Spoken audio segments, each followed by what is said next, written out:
웃음, 풍자, 세 박자를 다 도로 갖춘 오페라계의 로커 세비야의 이발사. 박구석 오페라 이번 시간에 로시니 오페라 세비야 이발사에 대해서 같이 이야기를 나눠보겠습니다. 오늘 모신 분은 11월 27일과 28일 대구 오페라하우스에서 있을 로시니 오페라 세비야 이발사의 연출을 맡으신 엄숙정 선생님 같이 하셨습니다. 안녕하십니까? 안녕하세요. 네. 이번에 대구 오페라하우스 영아티스트 오페라 세비야 이발사 연출을 맡은 엄숙정입니다. 반갑습니다.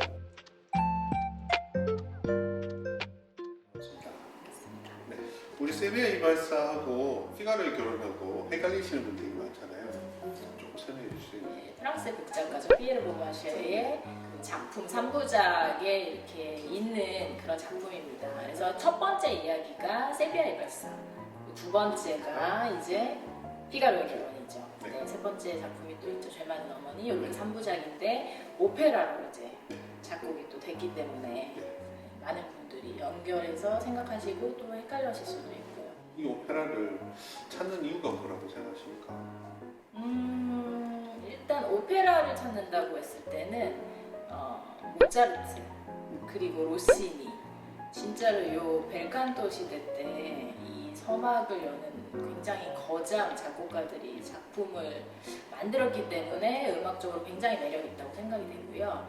당연히 이제 드라마적으로도 원작이 있는데 그게 얼마나 좋으면 오페라로 이게 나왔겠습니까? 그래서 그 작품의 내용, 센세이션한 내용, 그리고 빠르게 전개되는, 이거 굉장히 복합적으로 이야기들이 들어있거든요.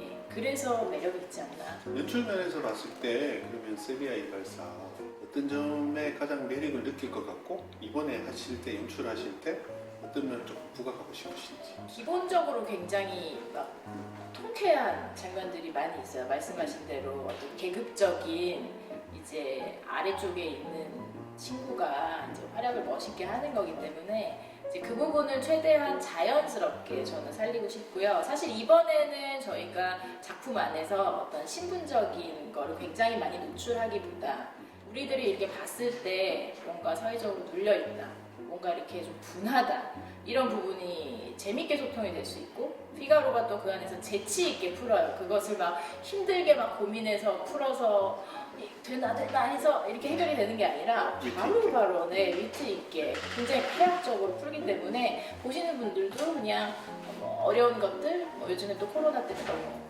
아주 우울하잖아요. 네, 근데 그런 것들을 정말 생각할 필요 없이 그냥 이렇게 한 번에 그냥 쭉 웃을 수 있는, 네, 그렇게 될 것 같아요. 그래서 피가로를 어떤 긍정의 아이콘, 네, 그렇게 사용하고 싶습니다. 이 세비야 이발사가 로시니뿐만 아니고 많은 작곡가들이 작곡을 했었잖아요. 한 10편이 넘게 나왔다더라고요. 그 동시대에. 로시니가 이 작품을 발표할 때, 초연할 때 이 선배 작곡가도 부담스러웠고, 그래서 작품의 제목을 알마비바라는 제목으로 오페라를 올리게 됐다 하더라고요.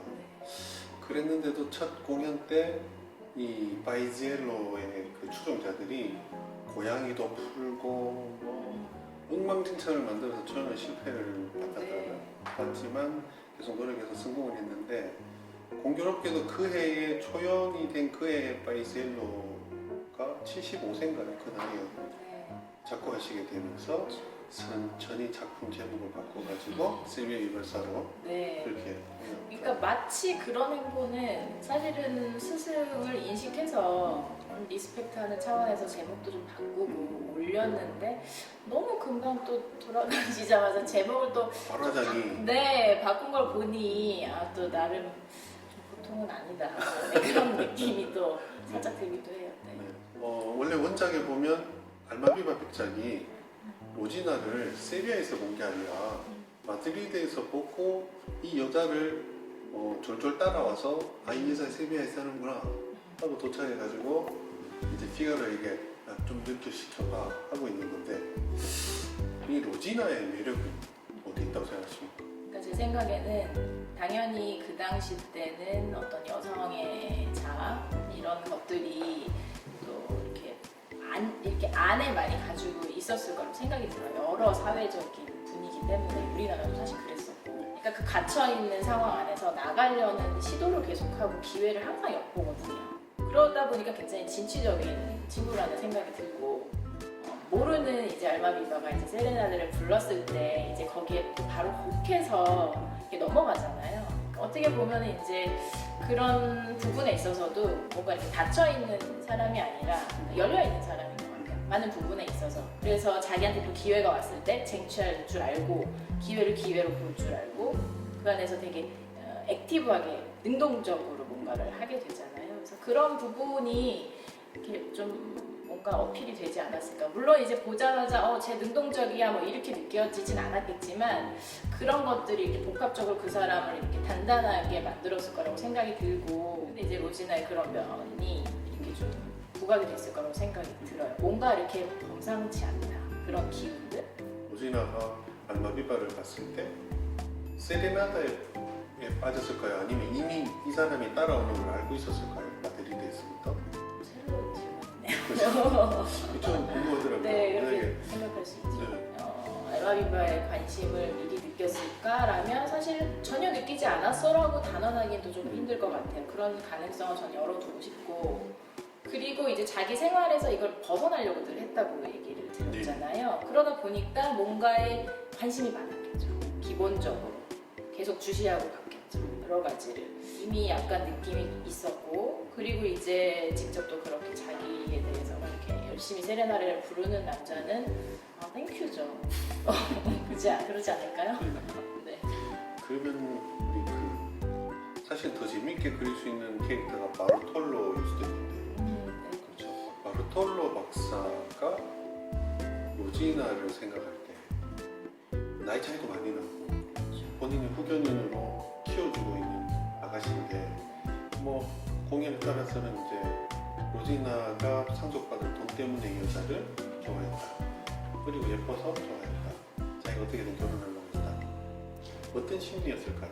이 작품만을 봤을 때 뭐 바르톨로가 어떤 감정적으로 로지나를 이상적으로 좋아했다? 사실은 그런 자료들은 없어요. 근데 저희가 추측할 수 있는 거죠. 여러 가지 가능성을 두고.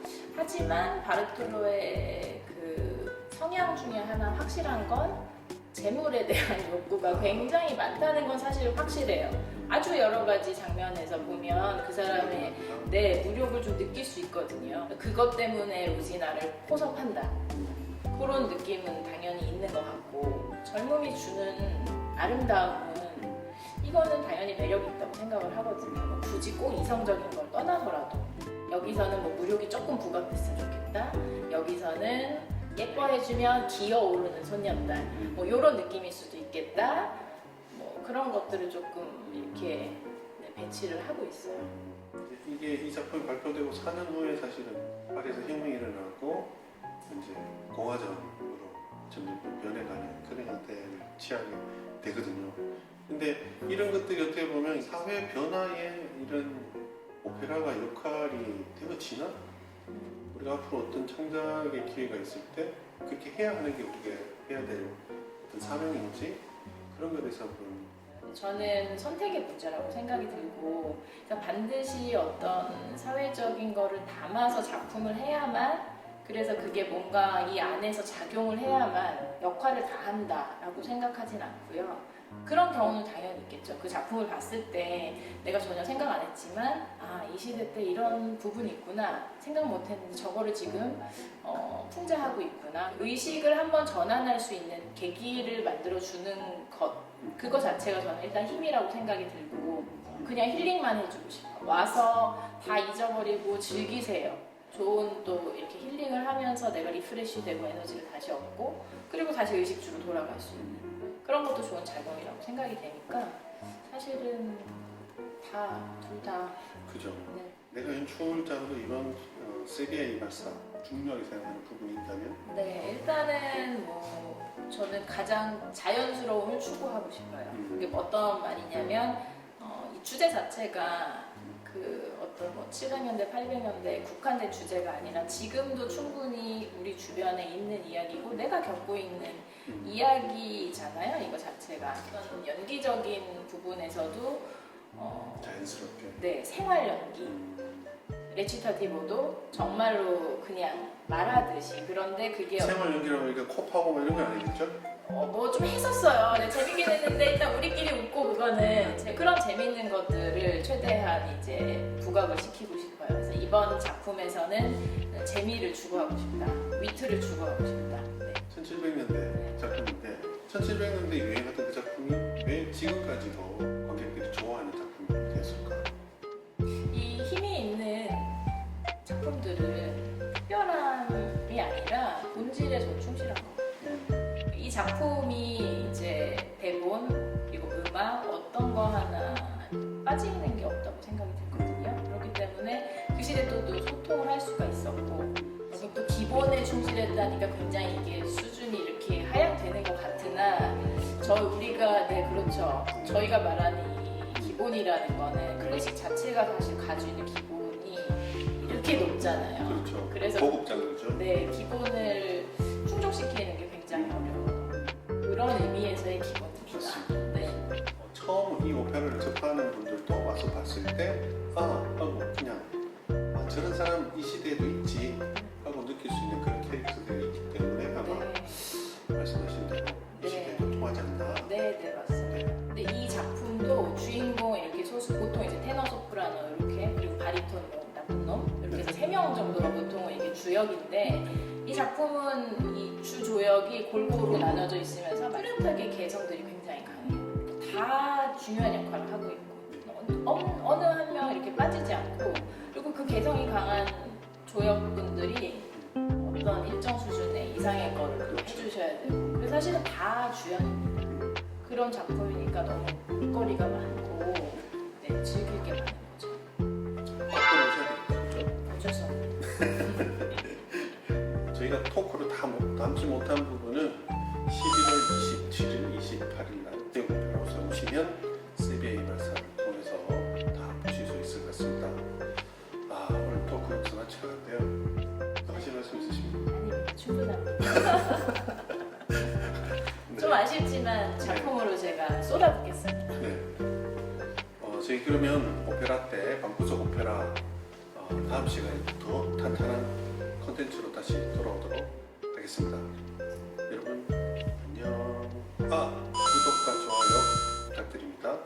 오하.